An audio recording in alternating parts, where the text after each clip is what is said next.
नसीब अपना अपना। बहुत दिनों की बात है, किसी गांव में एक लोहार और उसकी पत्नी रहते थे। उन्हें धन दौलत किसी भी चीज़ की कमी नहीं थी। दुख सिर्फ ये था कि इनके यहाँ कोई संतान नहीं थी। एक रात लोहार की पत्नी ने सपना देखा। उसे एक घने जंगल में एक पेड़ दिखाई दिया जिसकी टहनी फल के बोझ से झुकी हुई थी। इस टहनी पर एक बड़ा सा सुनहरा अखरोट लटक रहा था। जब वो ये सपना बराबर 3 रात तक देखती रही, तब उसने अपने पति से कहा, तुम जंगल में जाओ और मुझे वो सुनहरा अखरोट ला दो। लोहार को इस बात का विश्वास तो नहीं आया, पर वो चल पड़ा। चलते चलते आखिर वो एक घने जंगल के बीच में पहुंच गया। वहां उसे वही पेड़ नजर आया जिसकी टहनी झुकी हुई थी और उस पर सुनहरा अखरोट लटक रहा था। जैसे ही उसने हाथ बढ़ाकर टहनी से अखरोट तोड़ा, पास में एक गिलहरी क्रोध में भरकर बोल उठी, तुमने ये अखरोट तोड़ने का साहस कैसे किया? वो गिलहरी कोई साधारण गिलहरी नहीं थी। उसके बाल बर्फ की तरह सफ़ेद थे और गले में सुनहरे अखरोटों की एक माला थी। जंगल की महारानी, आप मुझसे नाराज मत हो, लोहार ने विनम्रता से कहा। मुझे मालूम नहीं था कि इसे तोड़ने की मनाही है। मैं इसे अपनी बीमार बीवी को दूंगा। गिलहरी बोली, तुमने सच बात कह दी, इसलिए मैं अखरोट तुम्हें उपहार देती हूँ। अपनी पत्नी से कहना है कि वो इसका फल खाकर खोल रख दे। तुम्हारे घर 2 जुड़वा लड़के होंगे। जब उनकी उम्र 20 साल हो जाए तो उन्हें आधा आधा खोल दे देना। वे दोनों जंगल में चले आए और जहाँ पेड़ पर हुदहुद की ठक ठक सुने, वहाँ ये खोल धरती पर फेंक दें। तब उन दोनों के भाग का निर्णय हो जाएगा। सफ़ेद गिलहरी ने जैसा कहा था वैसा ही हुआ। लोहार पत्नी के जुड़वा लड़के हुए, लेकिन दोनों रंग रूप में एक दूसरे से काफ़ी भिन्न थे। एक लड़के की आंखें गहरी स्याह थी, जबकि दूसरे की भूरी थी।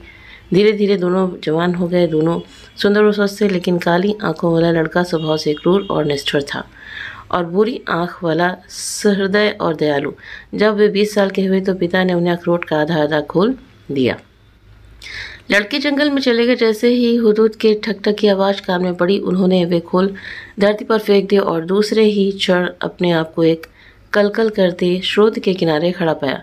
सफ़ेद गिलहरी उनके सामने एक टहनी पर बैठी थी। नीचे एक पेड़ के ठूंठ पर 2 अखरोट पड़े थे। उनमें से एक सादा और खुरदुरा था और दूसरा खूब चमक रहा था। गिलहरी बोली, अपनी मर्जी का एक एक उठा लो, पर उतावले मत बनो, क्योंकि इससे तुम्हारी किस्मत का फैसला होगा। काली आंख वाले लड़के ने से रहा न गया।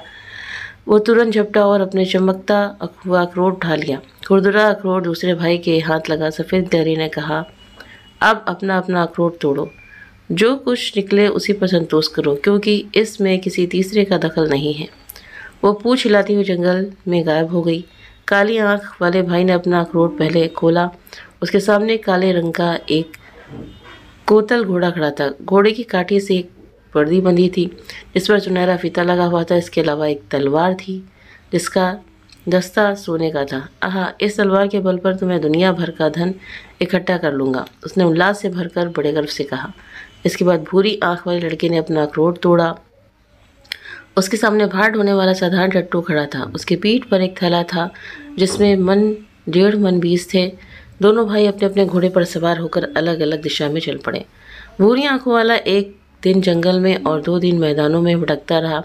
तीसरे दिन शाम को वो एक गांव में पहुंचा और रात बिताने का कोई ठिकाना ढूंढने लगा। जब वो एक झोपड़ी के सामने जाकर रुका तो एक किसान ने बाहर आकर उसका स्वागत किया और विनम्रतापूर्वक कहा, आप खुशी से हमारे पास ठहर सकते हैं।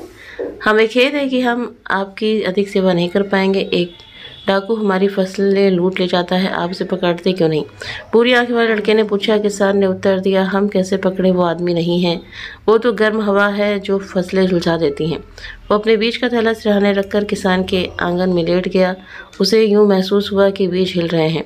हमें वो दो, हमें वो दो। थैले में से आवाज़ आई, हम ऐसी घनी दीवार बना देंगे जो गर्म हवा को खेतों में आने से रोक देंगी। अगले दिन लड़के ने किसान से कहा, क्या मैं आपके साथ रह सकता हूँ? शायद हम दोनों गर्म हवा को रोकने में सफल हो जाएं। किसान ये प्रस्ताव सुनकर बहुत खुश हुआ और वे दोनों एक साथ रहने लगे। अब भूरी आंख वाले नौजवान को वहाँ रहते 1-2 साल नहीं 20 साल बीत गए, यहाँ तक कि उसके सिर के बाल सफ़ेद हो गए। उसने जो बीज बोए थे वे जैतून के लंबे लंबे घने पेड़ बन चुके थे। गर्म हवा उनसे टकरा कर लौट जाती थी और खेतों में खूब गेहूँ उगता था।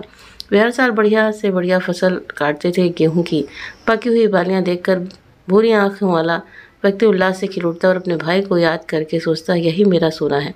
जाने उसका क्या हाल होगा। एक बार वो किसी दूसरे गांव से गुजर रहा था। उसने देखा कि एक नन्हा लड़का अखरोट के खोल से खेल रहा था। खोल आधा सोने का और आधा लोहे का था। तुम्हें ये खोल कहाँ से मिला? बुरी आंखों वाले लड़के से पूछा। मेरे पिता लड़ाई के मैदान से इसे लाए थे। लड़के ने उत्तर दिया, किसी सेनापति ने हमारे देश पर हमला किया। घमासान युद्ध हुआ। सेनापति और उसके सिपाही मारे गए। जब लोग सेनापति को दफनाने को ले गए थे तो उनकी वर्दी में से ये खोल धरती पर गिर पड़ा था। उस सेनापति का नाम क्या था? भूरी आंख वाले ने पूछा। ये मुझे मालूम नहीं, खुद पिताजी उसका नाम भूल गए थे, इसलिए उन्होंने मुझे नहीं बताया। लड़के ने उत्तर दिया और मुंह बनाकर कहा, हमें उसका नाम जानने की ज़रूरत ही क्या है। जो शत्रु बनकर किसी का देश हड़पना चाहे उसका नाम कौन याद रखेगा। काली आंख वाले सेनापति भाई का ये अंत हुआ, लेकिन सदियां बीत गईं। इस बुरी आंखों वाले भाई को लोग अब भी याद करते हैं और उसका नाम बड़े आदर और प्यार से लेते हैं। तो ये है नसीब अपना अपना। कहानी पसंद आई हो तो वीडियो को लाइक शेयर सब्सक्राइब करना ना भूलें। अपने कमेंट करके भी ज़रूर से ज़रूर बताएं। Thank you.